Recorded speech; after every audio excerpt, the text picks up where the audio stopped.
Hi, it's Todd Lewis here from Mainline Dyno, and we're at PRI 2019. We've been coming to PRI since 2007 when it was down in Orlando. It's a great show to come to here. Hub Dynos always have the bonus that you don't have tyre slip, or you're eliminating tyre slip, so there's always been a market for a Hub Dyno. The pre-existing Hub Dynos, while they're a fantastic product, they just were limited to the torque capacity, what they could do, and the axle speed that what they can do. So I just sort of fumbled into one day making a Hub Dyno because I'd had a few conversations with guys who had hydraulic Hub Dynos and just said, look, I wish I had something which could do more horsepower. We looked at it and our prototype was a 4000 model. We had no idea how it was going to be perceived in the market, and then we sold a couple of them very quickly, and then we got asked, oh, it'd be good if you had a 2000 version. So we made them, and then eventually we're making 4000 versions over here, and then we had the request where guys wanted to do tests going through the gears, so we had to find a bigger retarder again. That's what's in our 3000 version, and we've got 4 of them in our 6000 version. So now there's just no limit now what guys can do on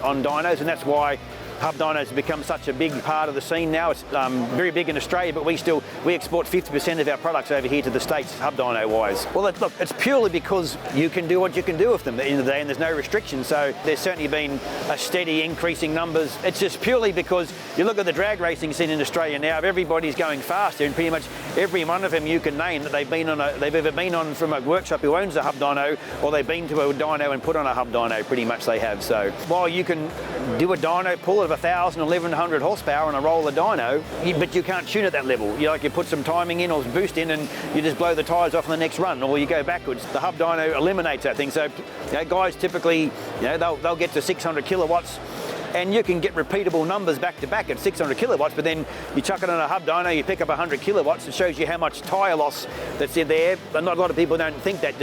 How can that be, just taking tyres off a car? But if you look at what road speed you're doing on that 600 kilowatt run on a roller dyno to what that car would actually be doing on the street, and you suddenly realise you've got 50 kilometres an hour of wheel slip, that's why a car picks up 100 kilowatts when you take the wheels off and you eliminate the tyre loss. The 900 horsepower, 1,000 horsepower is easily achievable these days. As we speak now, I think we're 57% of what we sell is Hub Dynos now, so it's well over 50%. So a lot of guys, a roller dyno is fine, be it 2-wheel drive or 4-wheel drive for doing the Rangers and the Hiluxes and that sort of stuff. So there's plenty of people who have that.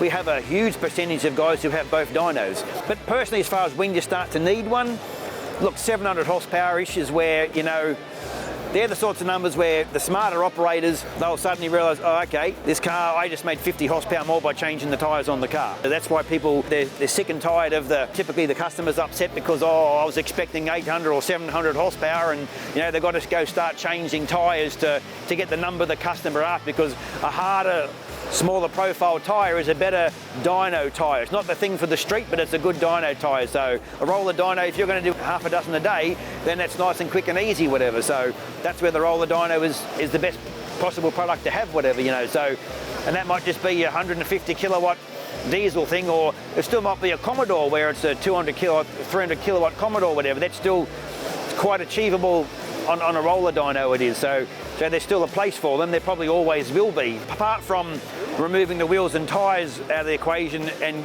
consistency and tuning ability, the Hub Dyno offers more analysis as a car. Because we're removing the wheels and tyres, the guys are getting here in the drag racing world, we can show things like a converter slip channel, because we look at the engine RPM, we look at the axle RPM, and we can do some maths from that and plot a converter efficiency curve. So that sort of blows people's minds, and with that data, now they can look at. That's why we're seeing guys going through the gears here to see how the converter hits and how it works as they're going through the gears. So there's other things that Hub Dyno offers compared to a roller dyno, not just the fact that we're removing the traction issue. There's plenty of roller guys who are going through gears testing blip stuff on paddle shift stuff, so that's certainly people have been doing it on roller dynos, but they might not necessarily have been doing it full throttle, and that's the issue. Like on a roller dyno, 300 kilowatts is nice and easy to do in 4th gear, but you can't do that in 2nd gear because you're multiplying the torque by a huge margin, and that's where it gets difficult to hold, where on a Hub Dyno it's no longer an issue. So when we're testing a Hub Dyno at work, we've got a car that makes 400 horsepower, for example, well, I can do a test in 1st gear, and you don't know, apart from the car moves a bit, You know, it's normal, and it's like having an engine dyno bolted to your back wheels. You can just sit there for as long as you want and do it. There's no restrictions anymore. So both dynos had the ability to do, you could go through the gears. The Hub Dyno just enables you to do it at full throttle. And then these days, because our software works where you can program a start point, an end point, and an acceleration rate. So you want the test to go for 6 seconds or 4 seconds, it'll do that run to run, regardless of whether it makes 500 horsepower or 2,500 horsepower. And then they can look at what timing things, if they've got traction or torque conditions in their software they want it to happen after certain seconds, that's how they can use that test for doing it. And that's why it's important, and that's why people are using it for. The roller dynos that we make at Mainline, 95% of them are a 218 millimetre diameter roller. So what that works out to be, we have a limit of about 240 to 260 kilometres per hour road speed. That there becomes a limitation to what sort of car you can do. There's a broad range of cars you can test at in that range. But when you start talking drag cars and stuff where you're doing 200 miles an hour, it's an impossibility.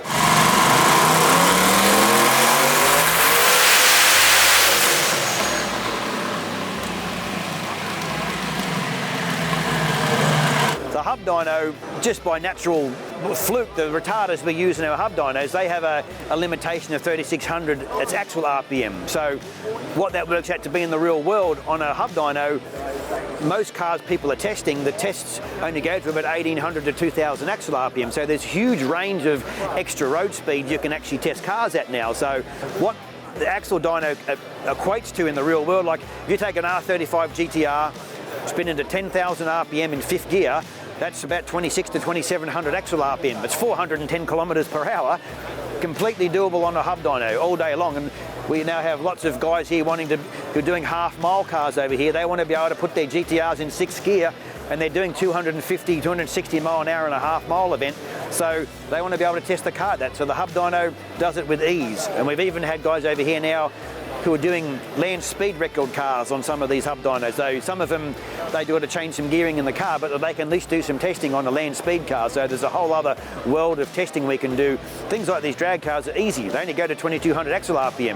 And a lot of guys don't think of that. Oh, it does 260 miles an hour, but big tyre and that sort of stuff. So the average street car, one of my Commodores that gets about 1,850 axle RPM at 6,200 RPM, so gives you, that's only half the range of what the dyno can do speed-wise. So a lot of people don't take that into consideration when they look at the Hub Dyno either. So some of the hydraulic Hub Dynos only go to 2,200 axle RPM, or even 24. So you still can't test a GTR in fifth gear and spin it to these big power GTRs. They're revving to over 10,000 RPM, and fifth gear is apparently the strongest gear or something. So they test them in that gear. So. But yeah, it's a huge advantage to them what speed you can go to on a Hub Dyno. Look, we only ever envisaged really wanting to make two-wheel drive Hub Dynos just because we're selling plenty of them, but we just got more and more people who wanted to buy a four-wheel drive Hub Dyno, and so we're now selling them, and we've already sold about 6 in quick succession the last few months. So we can offer any combination we want. So the typical one we're selling is a 3,000 horsepower rear and a 1,600 horsepower front. So it gives that person a great range of cars they can test. But already here in the US we've sold 2 units. We've got a 6,000 horsepower rear unit and 1,600 front. So we can make a package up with 1,600 all round, 2,000s all round. So even 1,600 front and rear would do the biggest GTR you could throw at it. All the ratings we have in our dynos are quite conservative though. So the 2,000 horsepower one we've had some customers get as high as 2,900 horsepower. We personally topped out a 3,000 at 3,600 at our factory doing some testing. So that's to some degree why the 5,000 we used to make, we just rechanged the name to a 6,000 because it'll do 6,000 horsepower. It'll actually theoretically get close to 7,000, it would do whatever. So because the 3,000 does 3,600, so a 6,000 just double the retarders. So it theoretically could get to over 7,000 horsepower, whatever. So one day, hopefully someone will do that.